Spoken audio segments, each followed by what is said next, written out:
It was a warm Saturday morning, perfect for a little time on the water. I backed my boat down the ramp into the lake that bordered my property. What I didn't expect was an HOA representative marching down the dock, clipboard in hand, yelling about rules and violations. Within minutes, they had called the police, claiming I was trespassing. The officers arrived, but after reviewing my deed and property lines, they quickly realized the lake access point was actually mine. I wasn't trespassing. I was exercising my legal right. The HOA members, red-faced and embarrassed, muttered about their Marina and exclusive rights.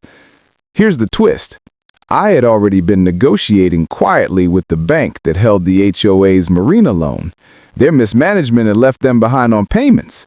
10 minutes after the confrontation, the paperwork was finalized. I became the new owner of their Marina. The very people who had tried to restrict me suddenly had to answer to me. It was more than poetic justice. It was a reminder that arrogance and power tripping often backfire, especially when directed at the wrong person. Standing your ground when you know you are right is one of the most important life skills you can develop, and it extends far beyond disputes with an HOA or property matters. It touches every part of life: work, relationships, business, and even your personal sense of identity. Too often, people allow intimidation, authority figures, or loud voices to make them second-guess themselves. They back down, not because they are wrong, but because they fear conflict or assume that anyone who appears powerful must also be correct. The truth is that confidence paired with clarity and evidence will usually outlast bluster. When you are in a situation where someone challenges you unfairly, the very first thing to remember is that emotion clouds judgment. People often get rattled when authority steps in, such as when police officers show up, a manager calls you into their office, or a board member insists they know the rules. But when you are calm and centered, you project certainty. Calmness itself is a form of strength. If you know your rights, your facts, and your reasoning, there is no need to match the aggressor's tone. Staying composed makes it harder for the other party to paint you as unreasonable. It also signals to any third party, whether an officer, a judge, or even bystanders, that you are credible. Documentation is equally crucial. You cannot rely only on memory or verbal assertions when disputes arise. In the case of property, that means keeping deeds, maps, and written agreements. In the workplace, it could mean saving emails, policies, or performance records. In personal dealings, it may be as simple as recording commitments or agreements in writing. When emotions rise and accusations fly, a calm presentation of facts backed by documentation becomes your shield. It shows that you are not guessing or arguing for the sake of it. You are standing on evidence that speaks for itself. Of course, standing your ground doesn't mean being inflexible or hostile. There is a difference between confidence and arrogance. Confidence says, I respect myself enough not to back down when I'm right. Arrogance says, I'll fight to prove I'm right even if the evidence is shaky. To avoid falling into arrogance, you must first do the internal work of checking your position carefully. Ask yourself, am I truly correct, or am I defending my pride? If you are indeed correct, then your persistence is justified. But if you are unsure, humility demands you reassess before pushing forward. Standing your ground also requires an understanding of how power dynamics work. Many groups or individuals use intimidation as a shortcut to win arguments. They rely on others not knowing the rules or fearing consequences. This is why knowledge is power. Whether it is knowing your workplace rights, understanding local laws, or simply being informed about your options, the more you know, the less sway intimidation has over you. You are no longer reacting to authority. You are engaging with it on equal footing. There is also a personal growth element to standing your ground. Every time you assert yourself appropriately, you strengthen your confidence for future challenges. It becomes a cycle. You face pressure, you respond with evidence and calmness, and you see the positive result. Over time, you internalize the lesson that you are capable of defending yourself against unfair treatment. That confidence radiates into all parts of life, and people notice. Others are less likely to test your boundaries because they sense that you will not cave easily. Finally, there is a broader educational lesson here. Standing your ground is not just about winning disputes. It teaches you how to respect your own worth, to trust your reasoning, and to value truth over appearances. The HOA in the story tried to use noise and authority to scare someone into compliance, but it backfired because he had clarity, preparation, and the courage to remain steady. That outcome can be yours in any situation if you commit to knowing your rights, collecting your evidence, and calmly asserting your position. When you learn to do that consistently, you stop being vulnerable to intimidation and start becoming the kind of person who commands respect without raising your voice. Preparation is often underestimated, especially when dealing with people or organizations that appear to hold more power. Many assume that authority, status, or loud confidence is enough to win a situation. But the truth is that careful preparation can outmatch any power play. The reason is simple. Authority can demand attention in the moment, but preparation equips you with the tools to remain steady, to anticipate outcomes, and to turn challenges into opportunities. It's the difference between reacting out of fear and responding with control. When you take time to prepare, to study the rules, to anticipate objections, to line up resources, you create a foundation that no amount of posturing can easily shake. Preparation begins with knowledge. In any situation where others may try to use their position against you, the first step is to know the landscape better than they do. In a property dispute, that means reading the bylaws, checking the legal documents, and knowing where the gaps or weaknesses in their claims may be. In business, it could mean studying the market, understanding contracts, or identifying financial leverage points. In personal life, it might be anticipating how someone could challenge your choices and knowing your reasoning well enough that you can calmly articulate it. When you prepare this way, you move from being reactive to being proactive. The people who try to corner you suddenly realize that you are not only ready for their challenge, but also one step ahead of them. Another aspect of preparation is timing. Many conflicts escalate because people rush to defend themselves without pausing to consider the bigger picture. Preparation teaches patience. Instead of rushing into battle the moment someone pushes, you pause, review your facts, and choose the right moment to act. This patience can turn a tense standoff into a situation where you appear calm and in control, while the other party exhausts themselves with noise. Timing can also mean knowing when to reveal your advantages. In the Marina story, the paperwork for ownership was already in motion, but it was revealed at the exact moment it had maximum impact. That is the power of preparation, not only having the advantage, but also knowing when to use it.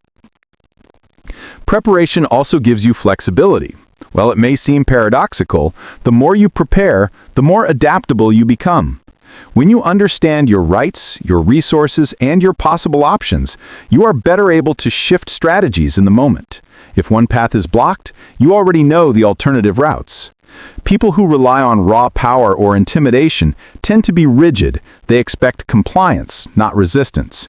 When you counter them with well-thought-out alternatives, you destabilize their entire strategy. They do not know what to do with someone who cannot be cornered because preparation has already made them ready for multiple outcomes. Beyond the tactical benefits, preparation instills quiet confidence. There is a calm assurance that comes from knowing you are not walking into a situation empty-handed. When you prepare thoroughly, you no longer fear being caught off guard. Instead, you see potential challenges as opportunities to put your knowledge into action. This mindset shift is critical because it allows you to engage without panic. Instead of reacting to authority figures with fear, you listen, you assess, and you respond with confidence born out of foresight.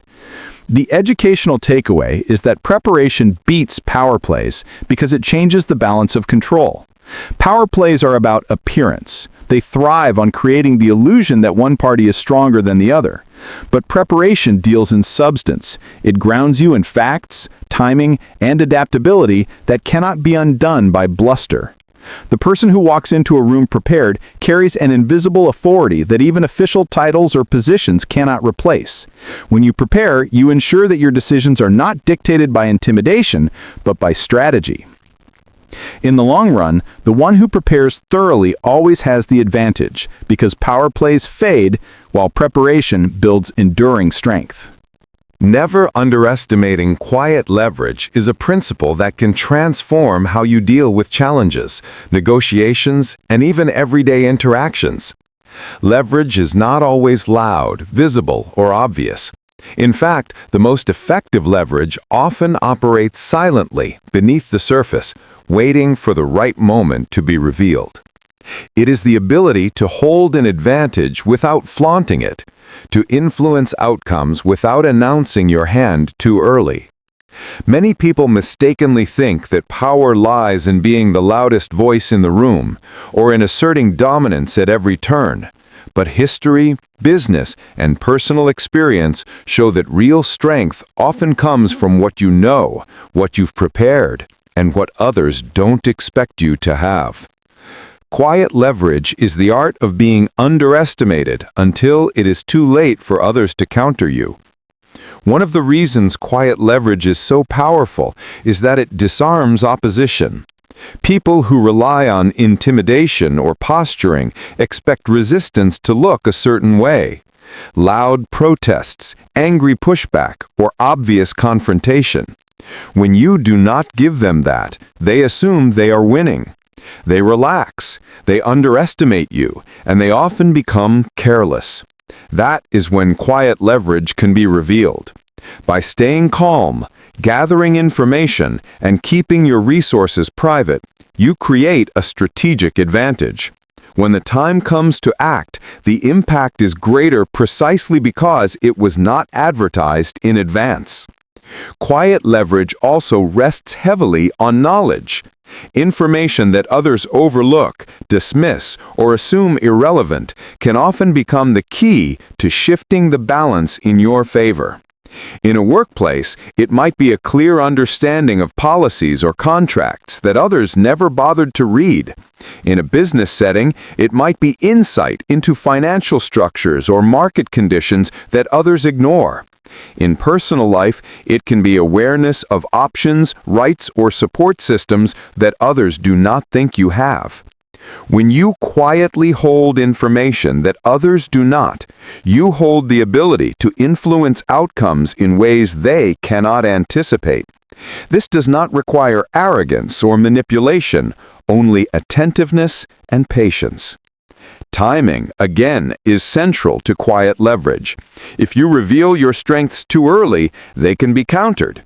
If you reveal them too late, they may lose their usefulness. But if you reveal them at just the right moment, the way a lawyer might produce a key piece of evidence in court, or a negotiator might introduce an alternative deal at the last minute, you shift the momentum instantly. Quiet leverage thrives in these moments because it transforms the landscape of a conflict or discussion in seconds. Those who thought they held all the power suddenly realize they have been outmaneuvered by preparation they never saw coming. Quiet leverage also cultivates dignity. When you are not scrambling to prove yourself, when you do not feel pressured to shout or demand recognition, you demonstrate confidence that speaks louder than words. You don't need to announce your every move because you know you have what matters most, the ability to shift outcomes when it counts. This makes you appear stronger and more composed, and people often respect those who can influence situations without theatrics. In many ways, quiet leverage is about patience and discipline. It requires resisting the urge to display your hand for validation and trusting that the right moment will come to use it effectively. The educational lesson here is clear. Quiet leverage is a long-term skill worth cultivating. It teaches you to observe more than you speak, to prepare more than you boast, and to act only when the action has the greatest effect. It is the opposite of impulsiveness, and it is far more effective than intimidation. The HOA and the story thought their rules and their loud accusations gave them power, but the real leverage was hidden in paperwork and financial positioning that they could not see. By the time it was revealed, it was too late for them to reverse the outcome. That is what quiet leverage looks like in practice. It reminds us that the most powerful moves are often made silently, patiently, and at exactly the right time. The best revenge is ownership, and this idea goes far beyond property or financial gain. Ownership represents the ultimate form of empowerment. When people attempt to control, belittle, or block you, they often expect you to fight back with anger or defensiveness. They anticipate heated words, emotional reactions, or small gestures of rebellion. What they do not anticipate is someone rising above the conflict entirely by claiming ownership of the very thing used against them. Ownership transforms the dynamics of a conflict because it shifts you from being on the defensive to being the one who sets the rules. It is not about vengeance in the traditional sense. It is about converting an obstacle into an asset and demonstrating that the surest way to silence opposition is to remove their ability to limit you. Ownership in this context can be literal, as in the case of buying property, securing a business, or gaining control over resources. But it can also be symbolic. Ownership can mean taking responsibility for your future, your skills, or your personal growth. When someone tries to undermine you at work, for instance, instead of spending all your energy trying to disprove them, you can focus on owning your professional development so completely that your success speaks louder than their criticism. When people mock your dreams, instead of arguing, you can own the process of building them into reality. In every case, ownership turns what was once an external struggle into an internal commitment to growth and control. One reason ownership is the best revenge is because it eliminates dependency. When others have power over you, they can manipulate or intimidate. But when you own the situation, whether by having legal rights, financial leverage, or unshakable skills, they lose their ability to control you. Dependency breeds vulnerability, while ownership breeds freedom. The HOA thought they could dictate terms because they believed the Marina gave them leverage. But once ownership shifted, their rules no longer mattered. The same principle applies everywhere. If you rent your sense of security or self-worth from others, you will always be at their mercy. If you own it, no one can take it from you. Ownership also communicates maturity and foresight. Reacting with anger often escalates a conflict without truly resolving it. But responding by quietly securing ownership shows restraint, intelligence, and long-term vision.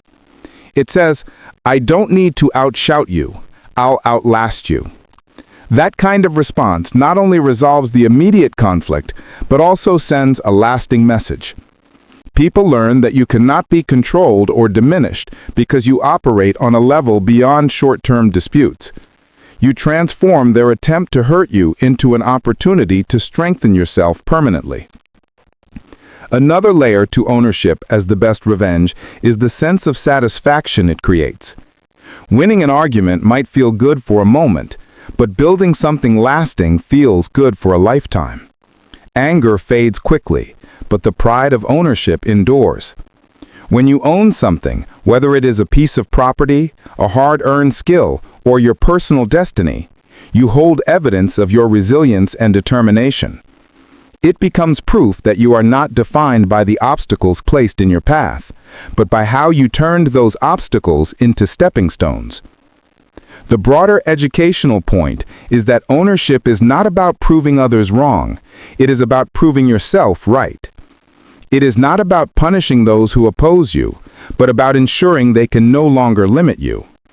By choosing ownership, you shift from playing on someone else's terms to creating your own.